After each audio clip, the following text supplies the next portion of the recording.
Now. We're now recording. All right.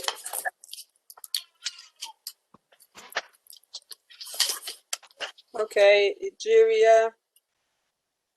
Thank you. Joyce, Michael. Who else is on here? Johnny Goff. Hi, how are you, Dr. Goff? I said hi earlier. You didn't hear me. I'm sorry. Okay, that's okay.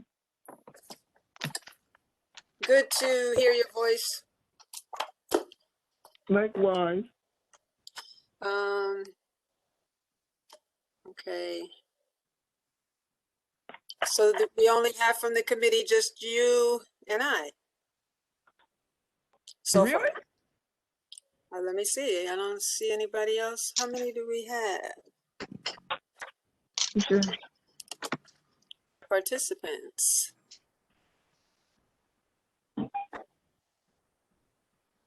Wait, let me get this off. I don't know what this is. Yeah, all I see is Joyce Briscoe. Oh, there's Ursula coming on. So we'll take a few minutes, Julia. Uh-huh.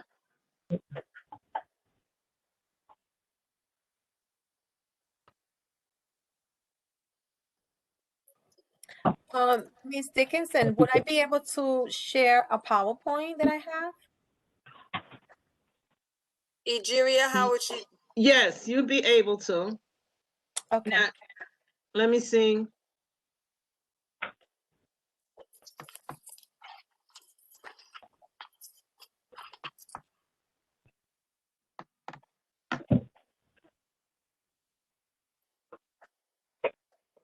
I'm going to make you a presenter so that you can share the PowerPoint.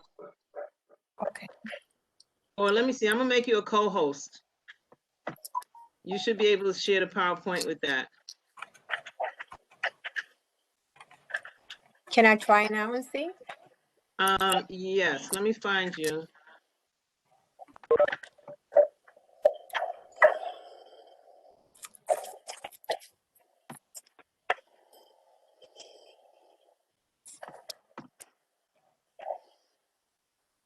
Good evening.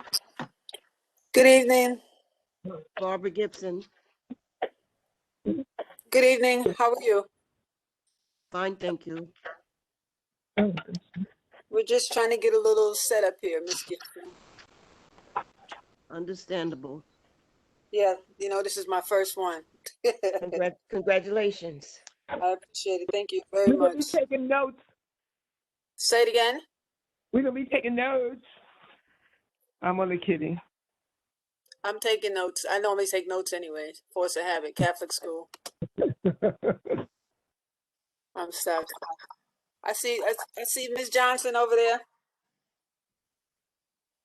Hi, hello everybody. I'm trying to get my... So everything is okay as long as the kids are home by 5.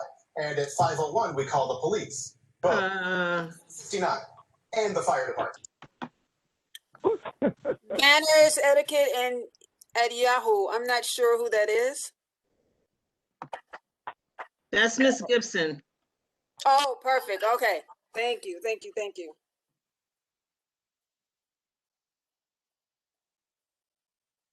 So you are able to share, Miss Maria? Okay. Yeah, I just... Yeah, I did it for a moment. Did you not see it? Yes. Yes. Okay.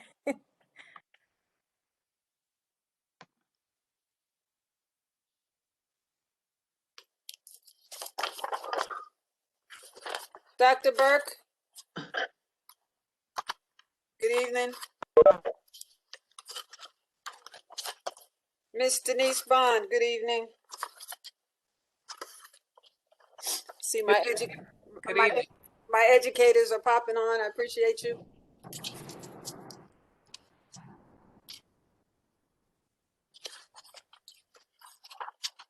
Okay, Ursula, so good evening. we're ready when you are. Okay.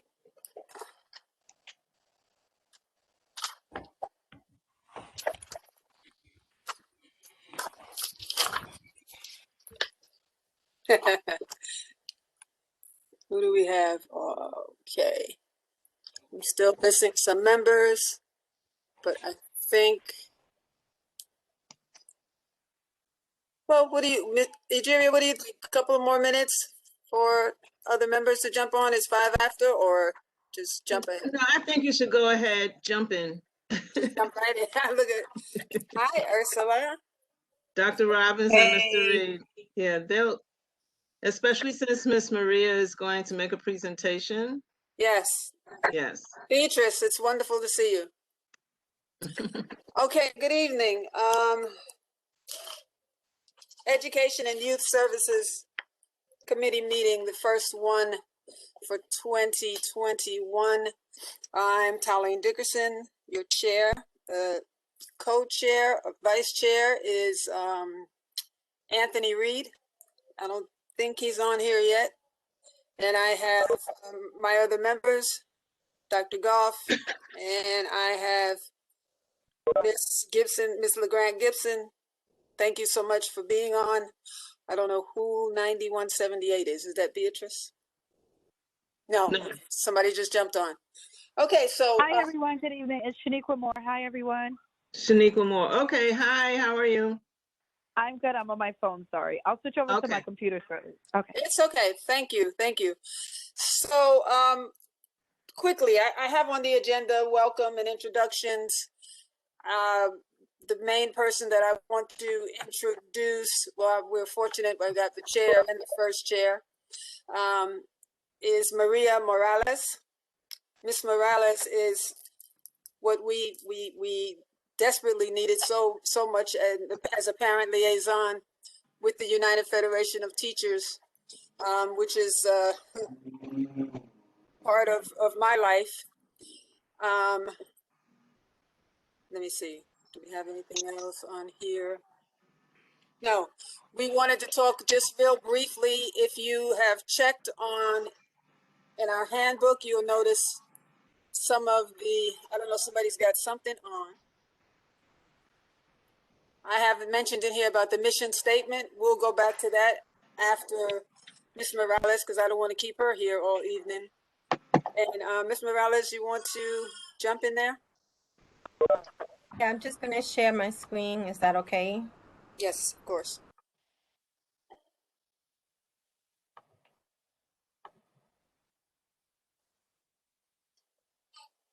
Good evening. Good evening. Oh, sorry. This is getting in my way.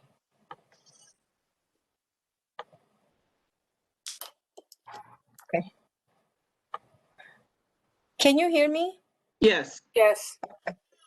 Hi, so good afternoon, well, good evening, everybody. I know we are this is our live now, Zoom meetings all day long. So my name is Maria Morales. I am the new, almost 1 year into the organization, United Federation of Teachers, as their parent and community liaison. So I thank you, Madam President, Ms. Dickinson, for inviting me. She has been very graciously, and I thought to put this together and kind of show you what I had been doing as a parent liaison, and to share with you, and maybe if not today, maybe later on, brainstorming on things that we can do together for the community, right? So ways to engage and serve parent in the community during the pandemic. I started the job March 30th, and there was a shutdown. So even almost a year later, I haven't been able to meet a lot of the people in the organization because a lot of people are remote still. The office is at capacity, so it's like a ghost town. So just ways to kind of, get into meeting people, right? Not just the staff, but doing my role as a parent liaison and meeting parents. So we were able to somewhere in the spring when the opening started, part of our UFT mission is to strengthen our communities, our profession, and our members and students. So we were donated a bunch of clothes, and we didn't know what to do at the time. And so we had one of the schools hold that for us, and we would just crazy, trying to figure out what to do. So in order for me to be able to engage parents and meet them and introduce myself to them, there was several things that I started to do. And one of the things was the clothes drive. I partnered with the census to try to drive the number in our bronze community. We put together a summer citywide webinars in order for me to continue to engage parents and to hear what they were going through and try to navigate them and facilitate whatever they need with events. And then I'll share with you all some of our UFT programs that you might be aware, like the Dollar T-shirt Brave and the Parent Leadership Training and parent conferences. That's the bigger thing that we do, but now we do it virtually. And the most recent thing, we just did a NYC campaign, We Feed NYC. And I'll tell you a little bit more about that.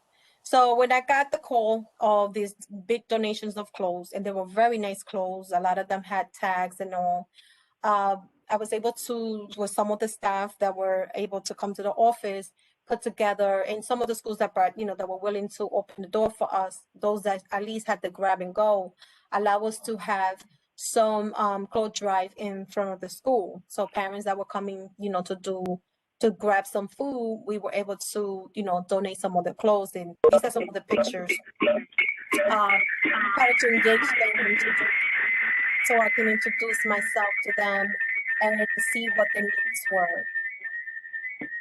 Wait, Ms. Morales, 1 second. We're getting a little feedback. Sure. I just want everybody to be able to hear you. Okay, go ahead. Thank you.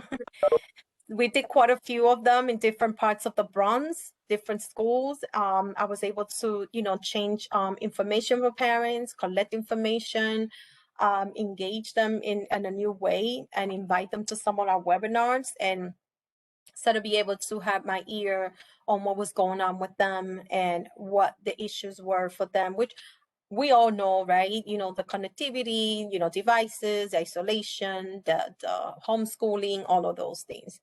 But to try to help them and to bring forth so much needed, resources and services as much as I could help them. I collaborated with the census, and we started doing some census drive with some faith-based organizations to make sure that our bronze sites count, to get the numbers up, especially with the pandemic. People were not, coming out much. So we were doing as much as we could. Everybody was doing their part. And so I jumped in I guess, a bandwagon to do something, so our community can be counted. And so we will bring a lot of different resources and giveaways. And we were able to do about 140 census completed in different sites throughout, a few events that we did through the Bronx. And these are some of the pictures. We were able to secure with some food pantries where the most people would be at the time, to be able to get, some of the Bronx to understand the need for them to do the census and to help them, right?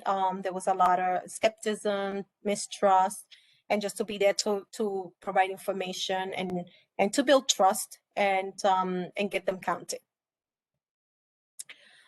During the summer, I put together different organizations to come and do webinars for parents. One of the biggest things that I was hearing from parents in these venues that I was able to connect with them was the eviction, right? What was the facing with no work, no money for rent. So just getting some resources and information out for them. We also were, learning and hearing about the mental health issues that they were facing with isolation and anxiety and depression, not just the children, but also not just the adults, but the children. So we were able to partner with New York Psychotherapy and Counseling Center to do different sessions to help parents to cope with the feelings, but also to help their children and to identify, some practical tools for them to use and how to improve their mental health, right? And with, substance abuse on the rise, also how can they identify the need and where can they find these resources, right? Where can they, pick up the phone and call if they see that there is a need down the road for mental health professional for their children or for themselves. And just to keep that line of communication open and that trust and building that the outreach, right, and engagement. And shopping for healthy food, no matter what. We was able to, put together some webinars on healthy cooking, which was great. The Department of Health has their health books program. So we were able to get some health books out to some of our families, mail them out. We did a raffle, and I asked them that, to send me pictures. These are pictures of them going to shop healthy and put some recipe together, and try to, engage them in eating healthy, not just for themselves, but for their children as well and their family in the time that they needed it. And we know that, the Bronx in different areas, there's such thing as food insecurity. And so, just try to get them resources in terms of, food, whatever they needed. So these are some of the pictures of them going to the farmer's market with the coupons and using them and sending them pictures. And it was just so great because they were just so happy. They were just, the connection and just getting this and having someone to talk to and ask questions or reach out to.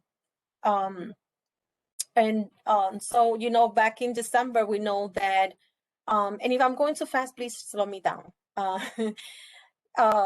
Back in December, there was a shutdown with the restaurants. And so our UFT president put together this first phase of We Feed NYC, which was allocating 1,000 meals per week for 4 weeks citywide, and partner with local restaurants to distribute, up to 1,000 meals a week. And it's so much fun for me to do these type of things. So, I was just reaching out to food pantries, some of the school communities that wanted to participate and do this. So there was about 6 local food pantries that participated, that we were able to distribute from 250 to 500 already cooked meals from local restaurants. We not only were supporting the restaurants, but also, helping feed our families, right? And 3 schools within the district 9, 10, and 12 were able to open up one of their schools and distribute 250 meals for their schools, for their family, which was great. And the second phase just happened, which we had a virtual telethon. We were aiming to raise 250,000, and we were able to raise 299,000. And this fund is supposed to be distributed to our citywide local food pantries. I'm still holding off to see what the third phase will be, because I'm excited. I'm praying that I get to have some funds to work with some of the schools and some of the food pantries on a local and more personable level than just giving them a check, which is great anyway. But to do, because I know that the food pantries in the schools really love getting those already made meals, and they just love the engagement, and they love the working together. So I really would like that. And this is some of the pictures with the schools outside. It's been freezing. And it's just, I'm not a cold girl. So to be working outside in the cold has been challenging, especially with my migraines. But on the left-hand side picture, this is a local group that they feed families within the Mitchell Houses development in the South Bronx from their little hallway. I mean, they usually use their community room, but it's been closed. So one of the community education counselor president from District School 7 linked me with Miss Pat, and I was able to bring them 250 meals, and they were just so grateful. It was just such an awesome time. It was New Year's Eve. So a lot of the seniors, mostly seniors that were coming to get food, were able to take 2-3 meals for their families already made. And some of them was steak and rice and beans. Other ones were chicken and rice and beans. So it was great. And the other pictures are just different with the District 9 school that we were able to do the same thing. And this one has salmon and pasta and then rice and chicken. And the meals were delicious. I got to taste them. We have gotten, from my understanding, the organization gets book donations twice a year. So I was excited to, I start doing a book drive. And so I communicated with some of the schools, PTA, PAs, parent coordinators, community education councils to see, who was able to or wanted to come and get 500 books. This is one in a parking lot where we were giving it out to daycare providers to come. We put up bags together of, books for them, and they all did a drive-by at the time because we were social distancing a lot. And this one was just the most recent one, was actually in the Williamsbridge Oval with School District 10, which, we had over 500 books, and it was really cold that day. But we was able to hand out, masks and all kinds of, arts materials to parents, and notebooks and books. And they were just so grateful and just happy to have that. So that was, just some of the things. And in all of this, I engaged them. I encouraged parents and put a list together to get them information and resources and services, any help that I can provide them. I did get some calls back in the spring of some undocumented families that were lacking food, and they were a little scared to go to the grab and go. So I was able to escort them and kind of support them through the process of going, so they don't feel like, at the time that, there was going to be an ICE agent there waiting for them, or ID were going to be asked, so I was able to do that. And I was very happy to be able to be in that position to do that. Because we know that that's a need, and that's a fear, and that's a real fear from a lot of our family. So now I just want to touch on some of our programming, the Dial Teacher.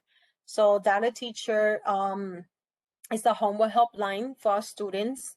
Is run by our teachers from 4 in the afternoon to 7, Monday through Thursday.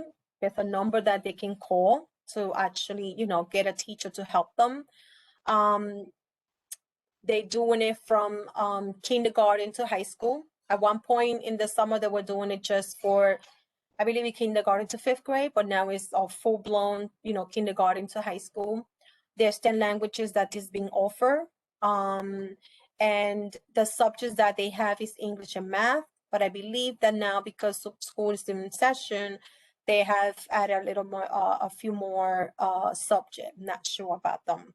But this is one of that I promote a lot for parents to know that there is help for the children for homework, and it's free, that they can access, our telephone line and get some help. Our Brave program, which is building respect, acceptance, and voice through education, is an anti-bully training that we do.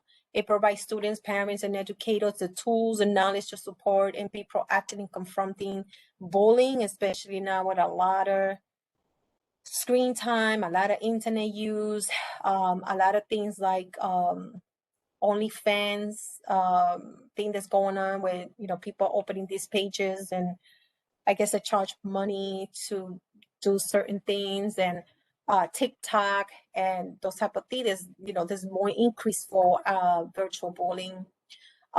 So we do training for Parents and Teachers Association, for parent associations. We do it for grades 3rd to middle school. Right now we are working the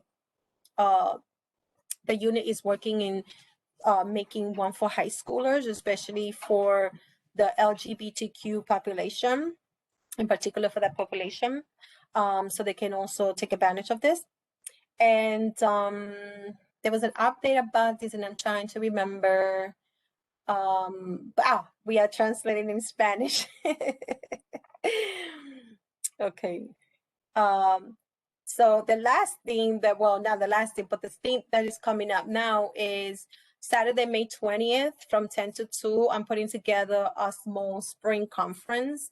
One of the biggest things is special education and advocacy for parents that, need to know what that is, how to understand IEP. There's a lot of talk about regression and children not getting their mandated services. So just really working with parents and advocacy and learning where to go, what to do, So getting some special educators to do that, plus one of parent leaders of IP from District 10 to come and also help parents through the process and advocacy.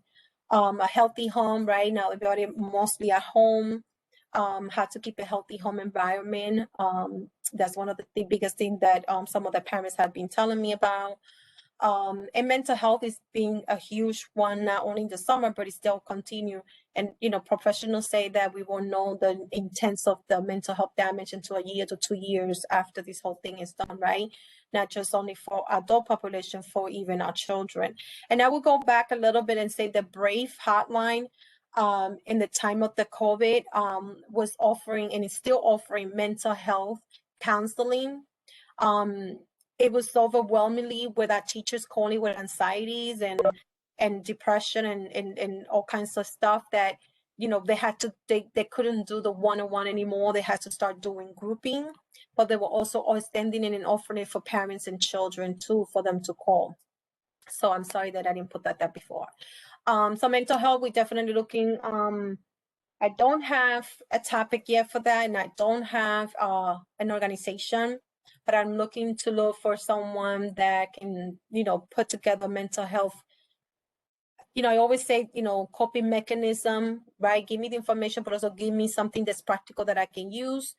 So I'm looking for someone. If you guys have any references, please send them my way. And New York City Civil Service one-on-one information session. Back in 2019, I found out that the city has a lot of jobs opened, and a lot of people don't know how to get into those jobs or how to go about it. So they started to doing a lot of information session, and then the shutdown happened. So now they're doing virtually. So I'm going to host a 90-minute information sessions so parents and community members of the Bronx can learn of these possibilities, these jobs that are out there that they can go ahead and apply and be able to find employment through the city. So that's it for me. I thank you for your time, and I'll take any questions you might have. I'm going to stop sharing. Ms. Morales, thank you so much. And I don't know how quick you're used to your prayers being answered, but we have one of the #1 mental health persons on our community board, Ms. Beatrice Colonel. So I want you two to get together and share your numbers, because Maria, she is awesome, and together y'all will do a really great job. Oh, that's good to know. Hi, Miss Coronel. You are put in the on the hot seat. Thank you for that. I'll put my email address in the chat. Thank you so much. I will definitely reach out to you. And Ms. thank you. Yes. Ms. Gibson, I'd like to ask a question. Sure. Miss Maria Morales, what are your training for the virus for the kids and for those that are not wearing them and not understanding what's going on, and knowing that this virus will be here for a while, and each year your children get older? So what is your goal with that situation? I'm sorry. What is the goal to help children and parents to deal with COVID? Is that the question? To deal with their masks and having to wear them, and have an anger feeling about not wearing them. Are you addressing that? And can you give me a little feedback on how that's been working with the teachers and the students? Are they being told why and how? Whoopi Goldberg have an advertisement going out now to make sure that they cover their nose, because there is another virus that's very detrimental to our bodies. So I just want to know, do you have that on your agenda to uplift what's coming our way pertaining to the virus?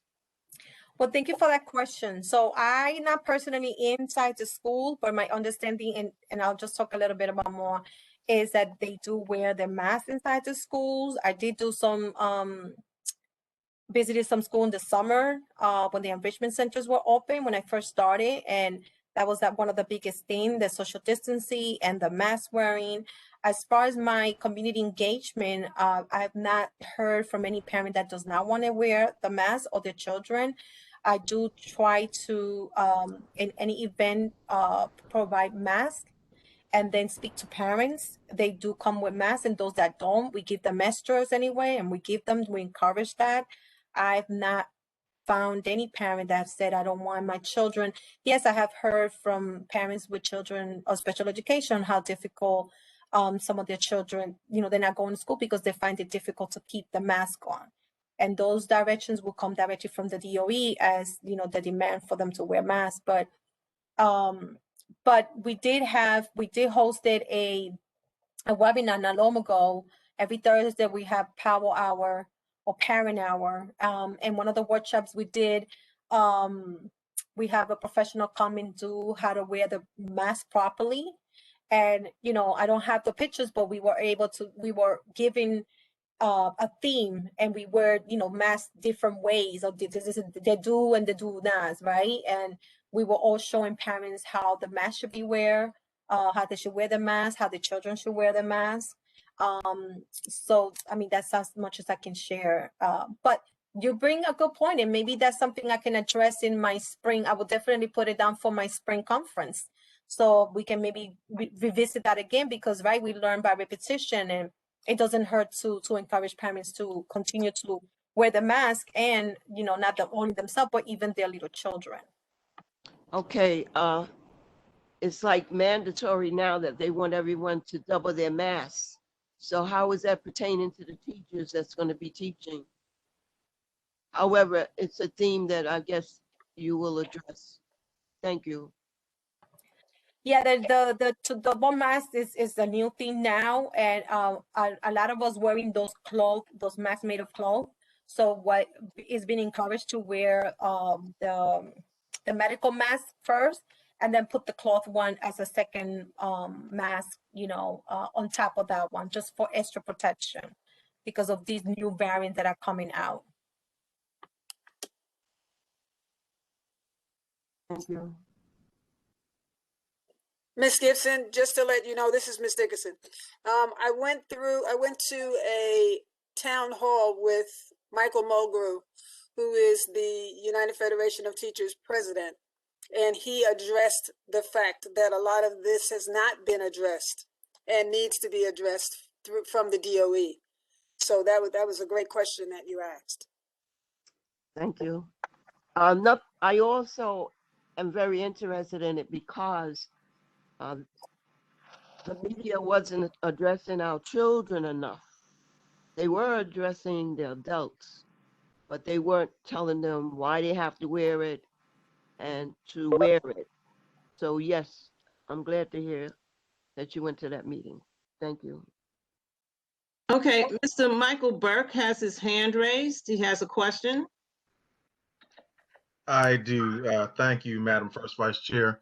Ms. Morales, I have a question in regards to your virtual fundraiser. It says that in your slide that you only raised $299 for food insecurity. Is that correct? Sorry, 299,000.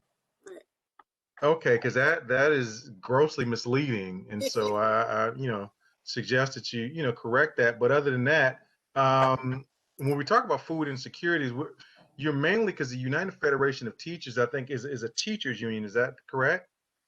Okay. Yes. Yes, So, it is. right, but this is all for the children / parents that needed food and services that you were offering, not teachers, correct?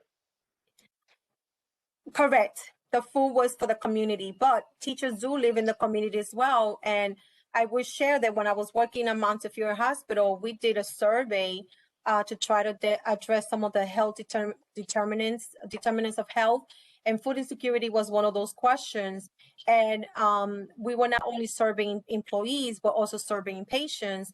And the majority of the people that reported food insecurity were employees, because a lot of employees were not making a lot of money.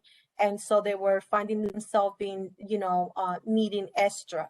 So I, because of that experience, I don't want to say, well, just because you're a teacher, you can't have any food that I'm providing. If you need it, you take it. And even people in the community will tell you, no, I don't need it. Please save it for someone that needs it. But it's mainly for the community, the school community, the parents, the children. Yes. And I did have 299,000 in my slide. Okay. No, it looked like it was 299.00 is what I read, but anyway, I'm just a stickler for numbers, but that's Okay. all. So I Thank mean, you. it's no biggie. And Ness, is my hand lowered? Is it still raised? It's lowered. It's lowered. Okay. All right. Thanks.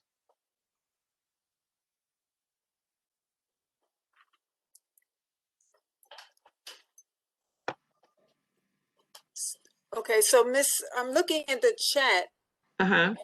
and it's Shaniqua Moore. Yes. Okay, Miss Moore, are you there?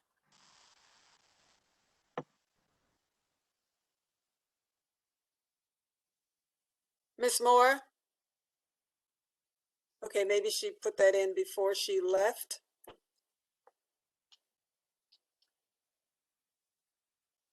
Okay, Miss Coronel, if you don't mind, is there anything that you have right now that's prevalent to what we're talking about as far as mental health goes that Miss Morales was just mentioning? Yes, Ms. Morales, I think everything that you mentioned pretty much is resonating and echoed with the work that we're doing, even the community, the residents of the community, the youth in the community, remote learning and the adaptation is extremely difficult. So we're seeing a lot of not just, we spoke about the results of COVID and the pandemic, the issues that we're seeing, and mental health definitely comes up a lot, food insecurity, job loss, even the teachers, right? Burning out, not being able to manage all the kids in a classroom. So a lot of the things that you mentioned today definitely resonate, and it's happening, I think, throughout New York City and beyond. So thank you for presenting to us, and all that information that you shared was super valuable. And let's definitely look at ways to connect, not just with this, with the youth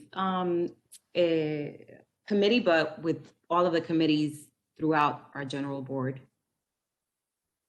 So thank you so much. No, thank you. Thank you for having me. Thank you. Yeah, this is one of the things, right? Alone, I can do one thing, but together we can do many, and we can help out more families. And if there's a campaign going on and there's something that I can partner with this, either committee or the district, the community board district, it would be great to do things together to help out the community, because at the end of the day, we all want the same thing, right? And that was one of the biggest things that our families need right now, food and jobs.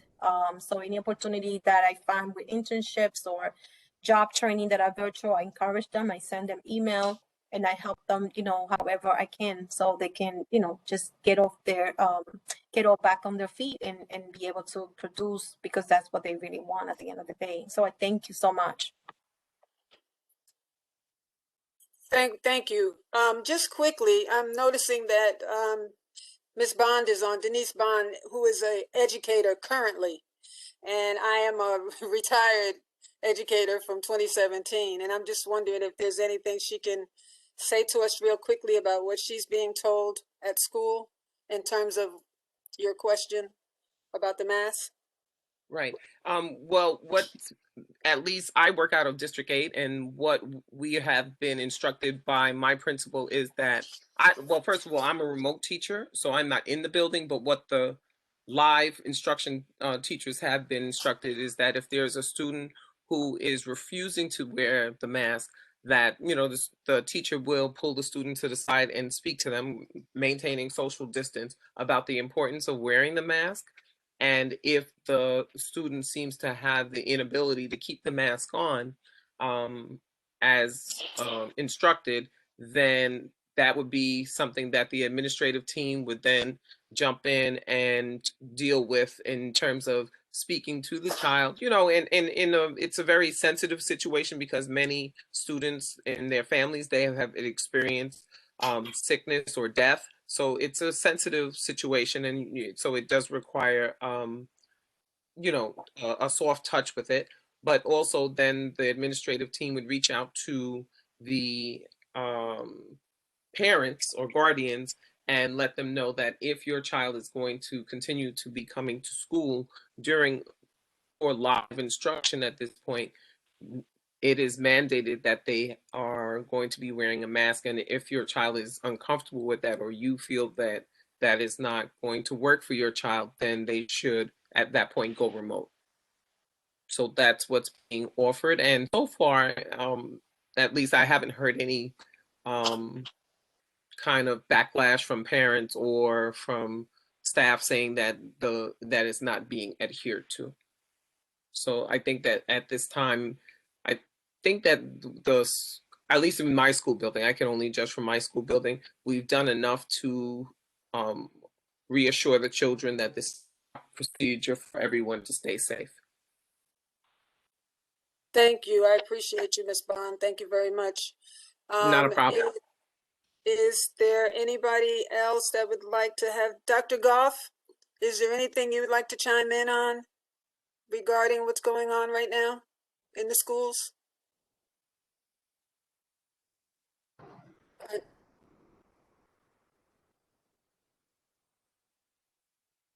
Well, while Dr. Goff is getting on, I just want to let you know Ms. Moore is having trouble with her device, so she's trying to figure out how to unmute so that she's there, but she has not found that out yet. Etheria? Yes. Hi, can I just say one thing? This is Pamela Johnson. Hi, Pamela. Hi, darling. I'm back with the DOE again as a consultant for the CEC elections, and I just wanted to say that this Sunday is the last day. If you are a parent of a Department of Education student and you want to be on the CEC, you have to create a NICSA account, and I'll put it in the chat. And that is the only way you can become a candidate for the CEC, and that is the only way you can vote for candidates that, candidates who apply. The forum is going to be in April, I believe. I'll know by tomorrow, but it's coming up, and the deadline to be a candidate is the 28th, which is Sunday. So please tell all your parents who are interested in being on the CEC that this is their last chance to apply to be a candidate. Thank you. I just wanted to quickly say, Pamela, your meetings are when? So I work with the DOE. I have meetings every day. No, in regard to the 4-7. Oh, the 4-7. Our 4-7 meeting is the second Tuesday in the month, and it will be coming up on, I totally forgot about that, on the 10th. I'll put that in the chat as well. Thank you. I appreciate it. Mm-hmm. I appreciate it. This is why originally our education committee meeting was to be held the first Tuesday of the month, but I moved it to the last Tuesday of the month so that I would be able to have access to all of these organizations, the CEC, the 4-7 precinct, and all other, Maria's organization, to be able to have information to bring when we have our meeting before our complete board meeting. Madam First Chair, is there anything you'd like to? Yes, we have a question from Sydney Blair. Sydney, can you unmute yourself?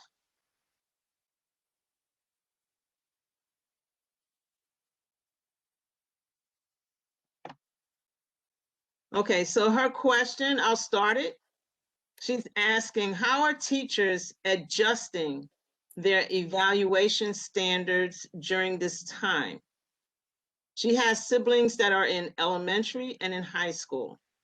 And it seems like students are given heavier workload due to DOE mandating homework to be assigned every day. Okay, So, can I jump in on that? Because that was part of the big part of the meeting with the town hall was evaluation.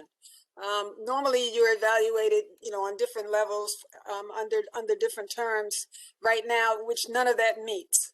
So teachers are complaining because they're saying they're being evaluated over how many children showed up, how many children participated, which, that was never part of the law, the education law for evaluation. So that is a big battle going on right now as to how that's going to be. So if you're seeing, Cindy, if you're seeing some difference in your work with your children, it's because, in all honesty and straight up, the DOE does not know what's going on right now. So the union is trying to get it together, and the teachers and the DOE. It's a heavy meeting going back and forth on that particular topic and the topic of special education. I agree because I'm sorry, my background's a bit noisy, but I agree because I have a sister, she's in high school, and I have a sister who's in elementary school, and the elementary school student, she's being assigned more work during the day. They're giving it so that it's assigned to like certain times. So like certain teachers want it done at 4 o'clock based on other teachers who will let them turn it in before midnight, essentially. And with the high school student, she's normally on top of her work. I don't want to like say that she's a bad student or anything like that, but she's usually on top. She's on top of her work. She's doing well, but she's experiencing burnout because she feels like the teachers are giving way more work now because they've told, at least with the high school students, I guess they're being a little more honest. The teachers can be honest with them because they're more capable of understanding the situation. And so the teachers are just straight up saying, hey, we are mandated by DOE to give you homework every day. I have to be finding assignments to give you every day. And I don't think that's really all that productive to learning. No, you are correct. You are correct. I do believe that you can, one, find out what schools you're talking about, just which elementary school, which high school. And I believe that, well, there was a general curriculum that the schools has to follow that's shared by the school. And you could also check with that curriculum. It's hard to say where students are with it based on all the things that have been going on. But you can backtrack with the schools and see if you could find the curriculum and check to see where the student is. It's a great idea. And as you all know or may not, tomorrow will be the first day of middle school. Middle school will be opening up tomorrow because my daughter's running through the house getting ready. So I mean that's a whole different thing. The early childhood and the grammar schools were open. I don't know what they're going to do with high school yet exactly. And school starts tomorrow. So I mean, we're going to see how it is. If you work at DOE, you were a teacher, or you were a parent. We all know, sometimes you can't get soap, you can't get toilet paper. So we're all real worried about what's going to happen in terms of PPEs at the school and with our children. I have a granddaughter, and I mean, I'm very concerned.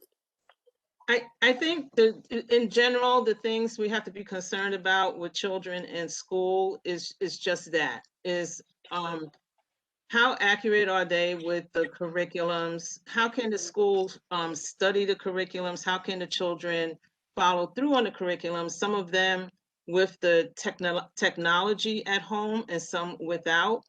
And they have so many schools where, some children are able to get back into school and some cannot. We know that many children have to get back in school because it's the best way for them to learn. And the mental health, we have to be concerned and be kind of clear about their mental, emotional health right now, because their emotional health from the younger children up through the middle schools is about being connected with their friends. is how can they connect with their friends? How can they connect with their friends in the school environment? You know, so with that, any of us with children, just to be aware of all of those things and the fact that they are going through it. The children are going through it. They are stressing this, you know. And I know that because with the Department of Health, I'm kind of teaching how to deal with COVID right now. As far as kids, I get a lot of questions about the children, and we have to answer to that. I have had presentations where I presented to high school students. There were students, there are interns in community-based organizations, and the community-based organizations was savvy enough to have the children actually take the presentation that we present. And we talk about that, and they talk about what they're going through. So they are going through those things, and all schools are not the same. Every school is not the same, you know, so you got to be clear about what school it is. You know, look for the general curriculum, which is a curriculum that's kind of hard to follow right now, and see how on point they are with the curriculum, because sometimes schools will post what their curriculums are. So, you know, that's just it. You know, children are going through an awful lot. We don't recognize, just like Ms. Gibson had mentioned, they mention a lot of the adults during this pandemic time, and they are not mentioning children. And the children, as we know, they are the more resilient person in our environment. They definitely are. But the thing is, what do they have to go through personally, emotionally, being in an environment where they're actually losing people, you know, grandparents, they're being lost, social isolation with all that they're going through. And then they have to worry about school, you know. So we really got to be kind of sensitive to what they're going through, and try to find ways to alleviate those pressures from them. You know, if it is through school, maybe it's through the arts, maybe it's through the library. You know, we could alleviate and create some virtual programs that they can, you know, connect with through the libraries. Some of the museums, they still have, you know, virtual programs that they can connect to. So whatever it is that we can do, Sydney says they're more resilient because they are more open to change. They are open to change. And if we relay this pandemic to them as an opportunity for a new normal, this is going to be a new normal. Wearing the mask, carrying gloves, carrying a sanitizer. Those are going to be new normals that we just got to get used to, you know, and they could join us in getting used to that, you know. So, yeah, I mean, that's what it is. I have to do this every day in a presentation. So that's just why I'm saying that, you know. Excuse me, may I say something again? Please, Ms. Gibson. I have written a rap called Kids, There's a Virus in the Land. I'm in the process of giving it out in different communities. And I did it because I work with kids also. And I saw that they wasn't approaching the kids enough. And it's going over very well. And it's called Kids, There's a Virus in the Land. So Ms. Morales, I would like to send you a copy, and maybe you could give it out to whoever if you approve of it. Well, I hope we all get a copy. Yes, for real. Yeah. Thank you. We definitely need it needs to be made into t-shirts as well. Right. Thank you. Actually, I don't want to go into it, but I am wearing my t-shirts. It says, kids, wear your mask, kids, wash your hands, because I was so concerned about them as I have in my past. So, however, it's called Kids, There's a Virus in the Land. And it says that we want them to understand and we want them to know the reason. You know, if I can say something, there's one thing that I was very adamant about when we had that meeting. And I mean, it was crazy. If you think of a Zoom call with 23,000 people on it, Yeah, it was 23,000. So my problem, I tried to explain that students, our children, they hook up with different people in the school. Sometimes the commissary lady, sometimes it's the school safety guard, sometimes it's the custodian, sometimes it's different, the para, the counselor. You know, they kind of get with those people, and they're missing those people as well right now. So this has been another part of it that I was trying to explain in terms of, you know, what's going on and when the kids get back into school and what the parents need to understand. You know, the same thing with our families. You have the aunt and the cousin that's so close to them, and the brother, and it's the same thing in the school building. Denise Bond has her hand up. Yes, I'm sorry. Just wanted to make a comment in reference to, I think it was someone mentioned about their sisters. Was that Ms. Blair? Yes. Yes. Okay. In your sister that's in elementary school, it's always a good idea to connect with the teachers, just to reach out with and make that connection with the teacher. Parent teacher conference is coming up for the elementary schools, and that'll be sometime next week. So just be on the lookout for that, because I'm sure they're going to do it at your sister school. They're going to be doing it in all likelihood virtually. So just try to get that information, because that's a good time to ask questions as to exactly what's going on within the curriculum and to get a better insight as to what's happening. Thank you, Ms. Bond. Oh, sorry, you're not finished. Sorry. No, I just wanted, and my other comment was just in reference to the rollout for the middle schools, and part of what the UFT was also saying is that the main concern here is that they have to do the testing on the weekly basis, and how quickly the testing can be turned around. That was a main concern before they actually, because if you remember in elementary, that first day was doing the random testing like every other day or every other week or something like that. And then they started doing it daily. But it's how quickly can you get those test results? So after they have kind of fine-tuned the process a little bit with the elementary schools, now they're going into middle schools. So, and all of these things cost money. So we have to look at how budgets are allocated for the funding for the testing purposes, and then to see if they're even going to get to the high schools this school year.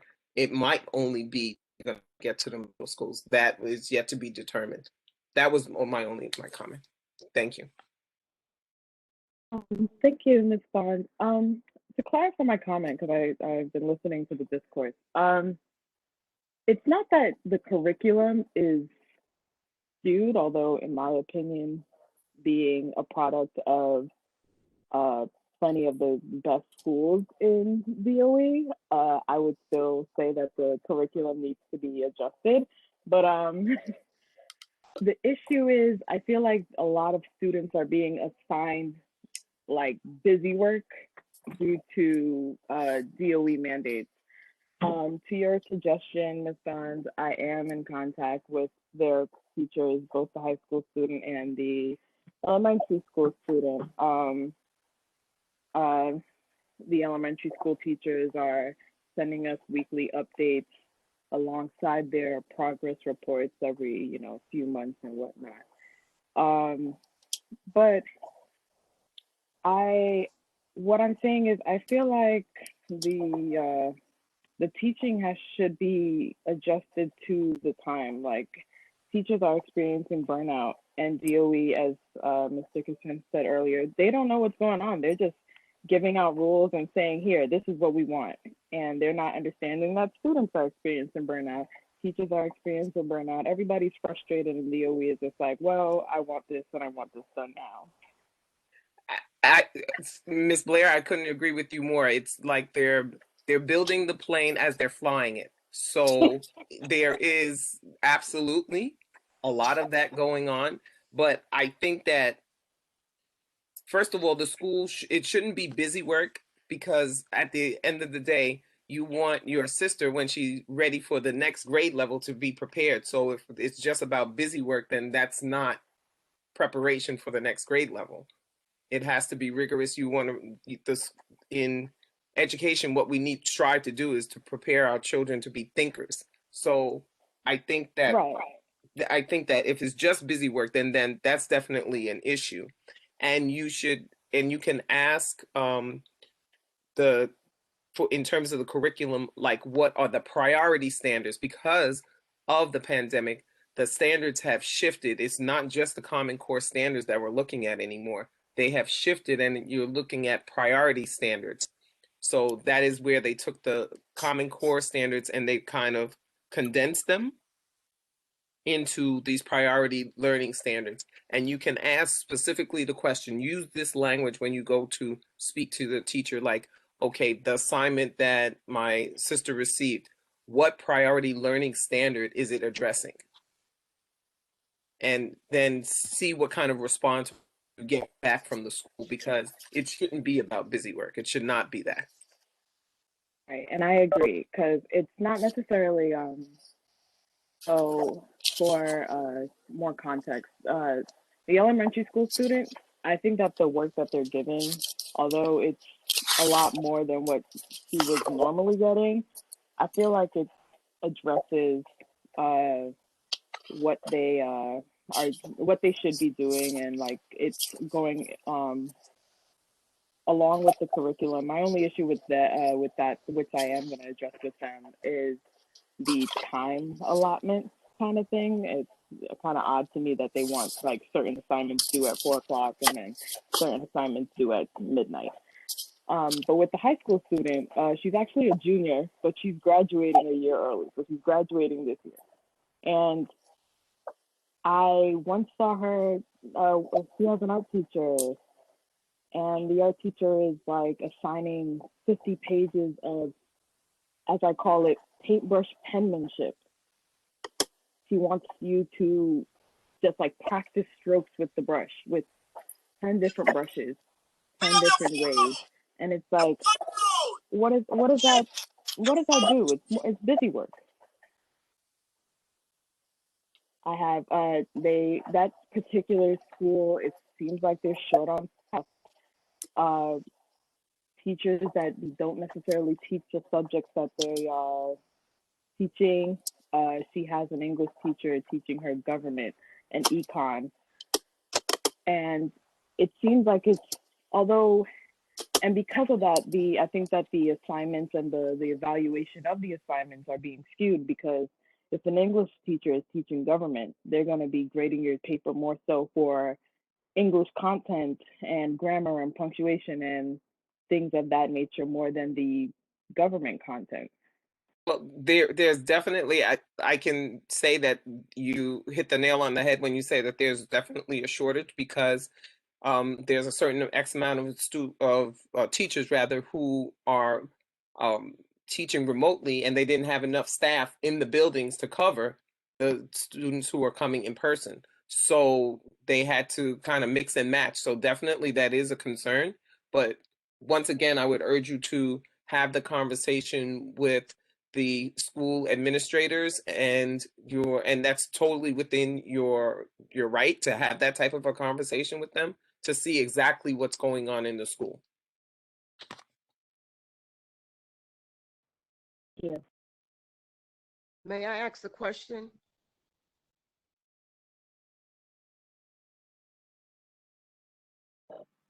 Yes, go ahead. Our children today are teaching themselves, and I was wondering, do they have a system for tutoring in certain subjects so that other kids from other schools can be tutored after? The tutoring has to come into this educational, because there are going to be a lot of kids behind. So I'm just listening to you all, because I'm not to the schools, but they need a tutoring program on the side. It's just a suggestion. It's funny you should say that, Miss. Can I jump in, Madam Chair and Madam First Vice Chair? Because I was talking with a number of people that's on this call about doing just that. So, Ms. Gibson, as you know, I'm highly specialized, so I don't know I think I know where I want to go, but you know, I was asking actually some of the very people on this call about doing just that, because I think one of the things that I've noticed is that you know, our students, when I taught at Lehman College, I noticed that students that thought that they were prepared came to my chemistry class and they were told that they were great in high school, and I wound up, I won't say flunking, I gave them a D because of course they tried hard, but they weren't prepared. So you know, you do need that extra help. As to the supply of teachers or the shortage that Mrs. Bond and Ms. Blair discussed, I think part of that is just due to the incompetence of the NYC public school system. I mean, you've turned away great teachers for a multitude of reasons because you know they don't have a master's in education. I give you an excellent example. When I first moved to New York, as many of you know, I'm the son of a retired school teacher, and both my sisters are in the education system. In fact, one sister just got her EDD in education last week, and you know we come from a family of educators, and they told me, mind you, now I have a PhD and 2 masters, and they told me, well, you can't teach. So I said, screw you. And I wound up leaving and not even worrying about it. And then I think when NYC approached me years later, I said no. I was like, you didn't want to do it. I'm doing something else now. So I still have to say that, you know, there's a fundamental issue with the school system of sorts. And even from, I think I heard Ms. Morales say there's tutoring from 4 to 7, and that's only math and English. I think if I remember her saying that correctly. So, I mean, there aren't, you know, there's a critical mass that's needed, especially in STEM education now. So I agree with you, Miss Gibson, as to that. The question is, of course, what do we do about it? So, you know, I'm doing my little part on the side, and so you know, maybe we can discuss that a little bit later on. But I think that's a problem, especially for, you know, I can't say for CEC 11, but you know, I know maybe Miss Morales or Pam could talk to this, but you know, all over the Bronx in particular, because you know our parents may not have the resources, you know, that others may, and that's an issue. Thank you. If I may jump in, I know that there are a lot of my former colleagues who have developed their own little tutoring programs after school, and they have pod programs. But like you said, a lot of people are not financially able to get themselves into these programs and pay this tutoring fee, whatever the fee might be. But I know my niece, she works at a school and she does after school tutoring, but it's through the school, and it's remote. So different schools, like Egeria said, different schools have different things set up for their students and students within their district. Is there anybody else that would like to chime in on this subject?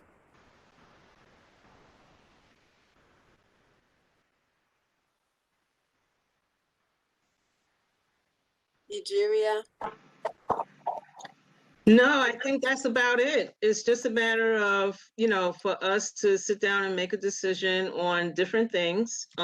Maybe get information out about tutoring as far as whether it's free, you know, free tutoring programs. We could find out more about that, you know, just to help the children who need that opportunity, you know, but there are different things that we can talk about, we can create, you know, for the students as a collective. I think communicating with the CEC, like Ms. Pam had said, and finding out just where they're at and take it from there too. Yes, communicating with the CEC would be awesome, but we keep in mind as well that the CEC does not encompass high schools. Right, so, that's true. Yeah, right. Yeah. So we would have to also, you know, look into that as well. Let's see what else. Okay, so the other thing that was important to me was, I know that as a board, we were looking at spiffing up our website. So I've noticed when you look on, I went through 23 different community boards and looked at their websites. and just kind of see what they had going on and what we needed to work on. So I brought this up in the past 2 meetings, executive board meeting and a regular whole committee meeting, that we need to look at as the education committee, we need to look at our mission statement. Our mission statement is written in our handbook and is also on our website. And no disrespect to whoever wrote it, when they wrote it, but it needs some life. So I didn't want to sit down and rewrite it by myself, because I'm not on this committee by myself. And I have so many wonderful members. So I was hoping that if you have something that you'd like to put in after you read it, it is, it's actually around page 26. But if you want to look over it and see, and then we can hash out over the month and get ready to do a new mission statement. But each of our committees in Community Board 12 need to go over their mission statement. Carla, if you want to, for like 2 seconds, chime in on that. Ms. Barsati.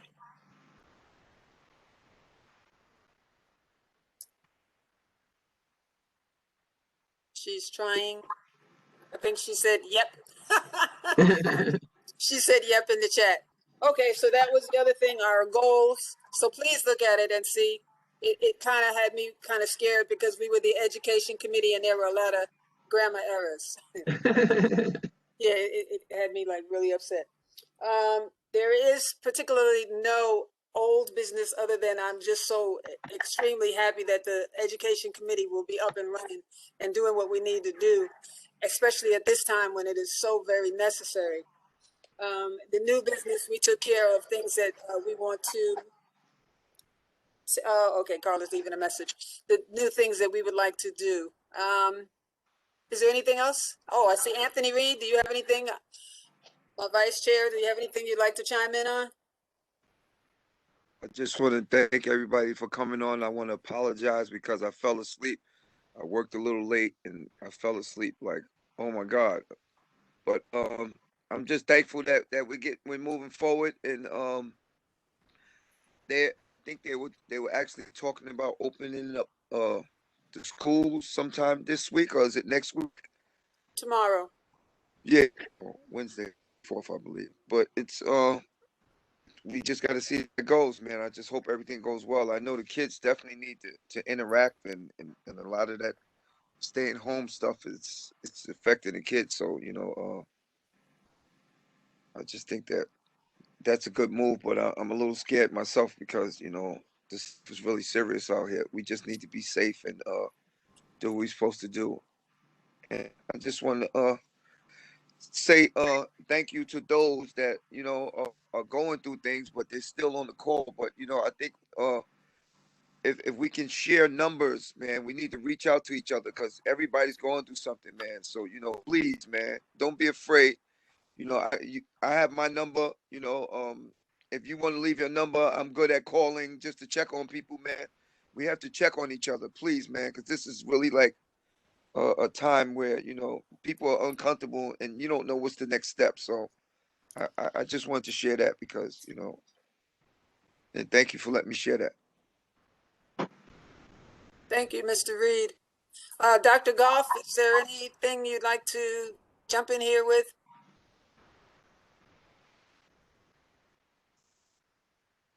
No, not yet.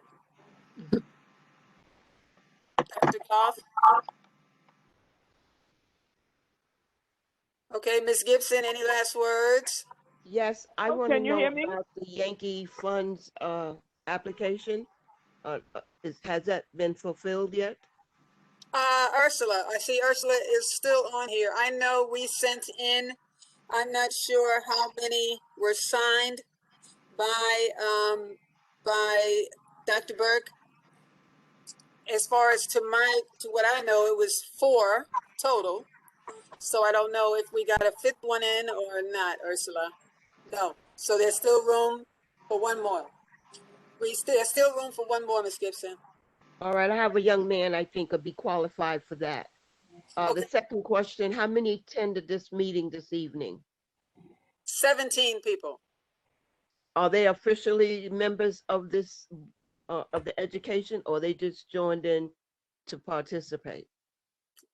They just joined in because they love us and they wanted to participate, but I have minus one person from our committee, which is Dr. Robbins. Our whole education committee is here, which is 5 members.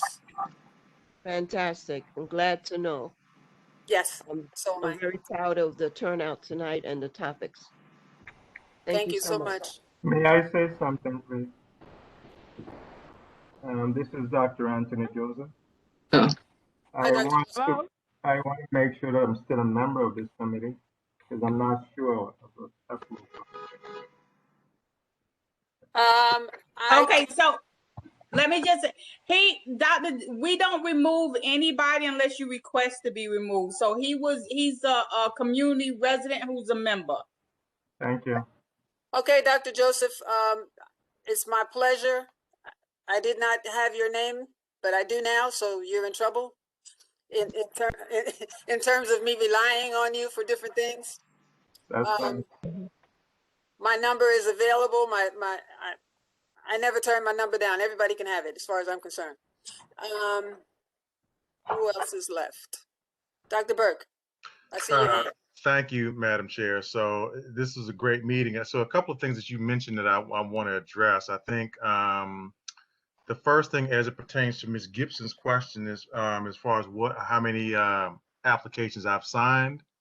I've only signed one, and here's the reason why. The reason I signed one is because, as I said before, you know, I'm about, you know, raising the bar, and some of the recommendations, a lot of the applications that have been submitted to this point have not followed the instructions. And so I'm not putting my name on anything that they have not followed the instructions properly. Hang on for a second. So I think so. I did sign one, and that's because the young person who did their application did their part right, but the person who recommended them did a horrendous job. So one thing that I had Ursula do was to go back and to get that recommender to do their part properly. So other than that, but I didn't want to penalize the kid because Ursula's there. Yeah, I didn't want to penalize the kid. I just want to say I got the resumes and everything, so we're good. Okay. So the rest. Okay, so I'll be in the office, you know, soon. So, but if the people do not fill out a complete application, I'm not signing it. So that's just where so please make certain that your students fill out the information properly and their recommenders, because it's a 2-part application, right? The students have to do their part and the recommenders have to do their part. That's it. As far as the website, you know, I know Ursula can talk to this too. We're getting excoriated on that right now. And so that is being updated. And I think George will probably talk about that at the general board meeting. But I know that's something that is being dealt with right now as we speak, updating the website. So that is, so any statements that need to be updated, I think that's in the portfolio of the first vice chair. You know, and as you said, Madam Chair, is that, you know, you're not going to do it by yourself, and I totally agree with that because I'm not either. So, you know, I try to delegate, and so the first vice chair is responsible for all of our committees, and I know how thorough Mrs. Jerry Bennett is, so I'm quite certain that all of your mission statements will be extremely thorough by the time she gets through with you. So, you know, I'm confident in that. So I'm done. But it was a great meeting. So for your first time, it was great. I see Carla said something in the chat, so I'm done. But thank you so much. And I think I'm done unless you have any more questions for me. No, personally, I don't. Hello, can you hear me? Hello? Yes. Yes, Ms. Goff?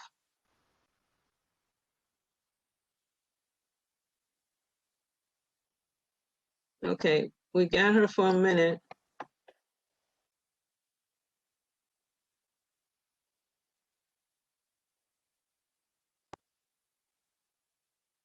Okay, Ms. Goff? Oh, she's there. Can you hear? Yes. Okay. First, Madam Chair Dixon and First Chair, I thought the meeting was extremely well. I learned a lot from the parent person from the DOE. I took notes, and because I do have a school and I do have children, I'm doing remote learning with. Okay, and I do agree your mission statement should be amplified. And it's so much that we could do if we do it as a team and do it together. And I think this education committee, youth education committee, is so vital, important. Okay, and the community and being involved and will be involved, because of the things that I do in the community, and I certainly would like to share it with the education committee. The one thing I would like to say is that we are having a Women History event. I will send the information to Ursula. It's going to be on March 20th, and we hope that all the invites will go out and everybody's welcome to attend. It's going to be at a restaurant outside and inside. So we're going to do social distance, mask, and temperature taking and all that. But in the meantime, God bless all of you. Have a safe evening for today and tomorrow. And again, I am so elated that the Education Committee is up running and doing well. Thank you. Thank you so much. Thank you for the blessings. I needed them all because I was terrified. Egeria? Okay, well, if that's it, I think we could get with a motion to close the meeting. Hey, Can I Mr. say something? Isaacs? Can I say something before you close the meeting? Absolutely. Yes, first of all, I'd like to thank Tolene for stepping up to the plate and also being a mentor to me for a long time, and I just want to thank everyone that have been a part of the Education Committee and the information they have brought to the Education Committee. And I look forward to still staying in the mix and uplifting our community and educating our community. So thanks again, Tolene. And I thank all of the members that are a member of the committee. And I thank you for just hanging in, staying in there, sticking and staying, man. God bless you all. And please, if you can, just you could put my number on the blast because I just think that we just need to reach out. Like, we need to get to know each other, man. Like, we don't know each other. Just call and say, hello, my name is Anthony. I'm from Education Committee. How you doing today? I just want to ask you how you doing. That's it. That little bit right there can lift somebody up, man, because these times are really, really, really, really different, man. So thanks again, Tolene, for stepping up to play. I love you for free. God bless you. And, let's do this, y'all. All right. I love you all. All right. Thank you for letting me speak. Thank you, Mr. Reed. Barbara Gibson. Mr. Isaac, you want to, anything last? Hugs, kisses? Tolene, you have a question in the chat before you get to John. You have a question in the chat. Oh.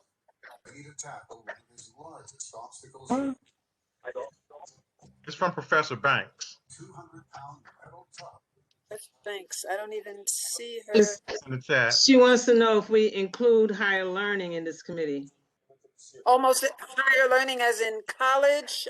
Yeah. I mean, as far as I'm concerned, I would.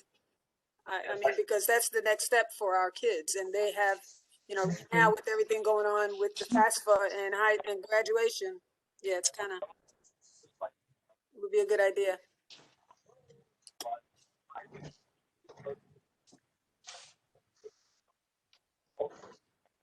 Yeah, that kind of statement, that could be included in the mission statement, that the mission is to include, the higher education,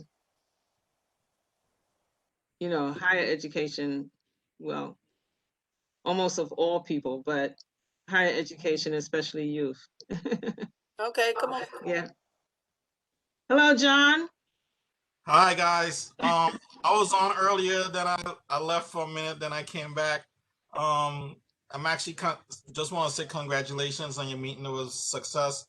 I learned a lot from the UFT Miss Morales and her program, what she's doing. I guess some of those programs, I guess we could do the same thing here too at Community Board 12. We could actually raise clothes and have little programs for the kids, because right now the kids up here are suffering real bad, and they need our help. Okay. Okay. If I may, I put my information in the chat, my email and my phone number. So if anything, reach out. I'm always keen to do anything in the community. So just count me in. All right. And thank you for having me. You will be sorry you said that to me in front of all of these people, Maria. I promise you. I'm gonna put a little pillow and everything set up for you over here in my house. Serving is my love language. Okay. Very good. Diane, I can help with things related to the... Diane? There's something in the chat from Diane. That's me. Hi, Diane. Hi. Just I'm a faculty member at Bronx Community College. I'm the program director for the medical laboratory technician program there. And I want to make sure that Bronx Community College is a part of and helping to facilitate things for the youth here, and making sure that we can talk about a pathway from youth going into college. So I want to make sure that this is available as a member of the community. I want to, make sure my services are available to you guys. I put my number in the chat. I also put my BCC email in the chat. And if you need anything from us, let me know. And I'm happy to facilitate someone or contact at BCC to get that going. Thank you, Diane. We spoke before, correct?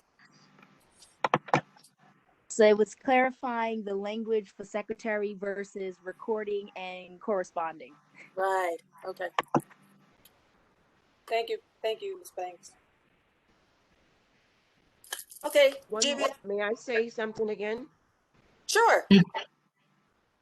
Do we have an agenda of what we are planning to do? Do we know what number 1 and number 2 is?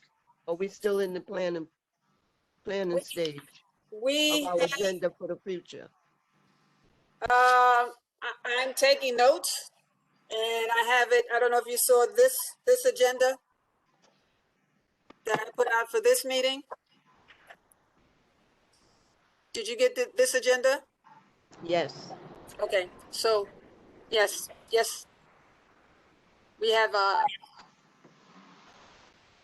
plans, but you can always call me and or email me and we can always set it up. Thank you. As a matter of fact, please do.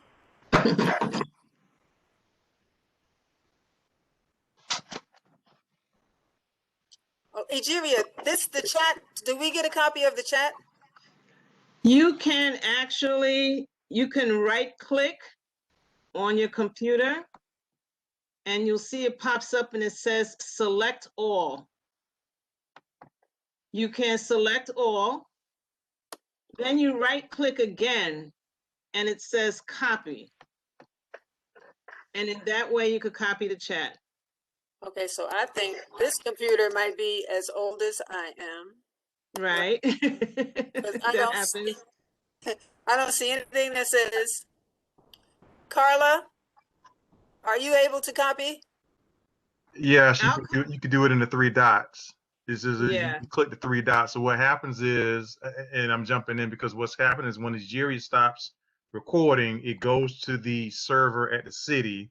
And what George and or Ursula will do is then take it off of that server, and then they're now hosting it on YouTube. So that's what will happen. So the chat can be saved by anybody that's here, and the actual meeting will actually it goes to the city server. Once she stops hitting record, it's going to stop recording and it's going to go to the city server. And then, like I said, George or Ursula can then pick it up and then put it on our Facebook page or on our YouTube page. So that's how it works. So, Carla, do you love me? Well, I just copied the chat. Okay. And Carla copied it. Okay, so a couple of us. Thank you. Okay, so, Madam First Chair, you were saying? So I want to say that I could make a motion that we end this youth committee meeting. Second. And it's now 8:30, 8:27 or something. Okay. Okay, and with the second motion in, this meeting is adjourned. Thank you, everybody. This is a fantastic meeting. So, I mean, this is really and truly. So, Brother Reed, birthday boy this month. Miss Dickerson, birthday girl this month. And so, if anybody else, so again, happy. I think who else had a birthday? Oh, she wasn't here. Afua. But and Miss Claude has a birthday this month, and I'll acknowledge that. Yep, I'll acknowledge that on Thursday. But anyway, listen, this is a great meeting. So I'm happy for the not excited. I'm excited for what's going to happen with this committee. And I know that you're going to do great things. And I'm sure that the libraries committee at some point is going to probably want to collaborate with you again. In fact, they've got something exciting planned on Monday as well as on Thursday. So that's it. So anyway, great job, everybody. I'm out. Have a good evening. Okay, just one thing. Miss Pamela wanted to know, when are we meeting again? It's the fourth Tuesday of the month. It's the Tuesday, excuse me, the Tuesday before our board meeting. So it's the fourth Tuesday of every month. We got it? Okay. I think that was March 23rd or something. It's on the. Yes, that's right, Madam First Vice Chair. It's March 23rd. March 23rd. The fourth Tuesday of every month outside of July and August and December. Right. Okay. All right, everybody. All right. Good Be evening, safe. everybody. Be healthy. Be well. I don't have to worry about you guys being safe going from the kitchen to the living room or the living room to your bedrooms. So what please. you do, just embrace our new normal. Yes, yes. Bye, everybody. Embrace our new normal. Thanks, okay, Maria. so long. Bye, Maria. Thank you. So Bye, long, everybody. John. Great job, Tolene. Tolene. Great job. Great job, Tolene. Okay, Anthony. Anthony. Thank you. See you, Jerry. Hi. Okay. See you. Dr. Goff. Thank you, Miss Gibson. Double your mask. Yeah, Miss Goff, Miss Gibson. Good meeting, Tolene. Thank you. Thank you so much. Thank you for your help. Okay. So now this connection, I could just stop it and it's going to go to George. Okay. If I stop recording,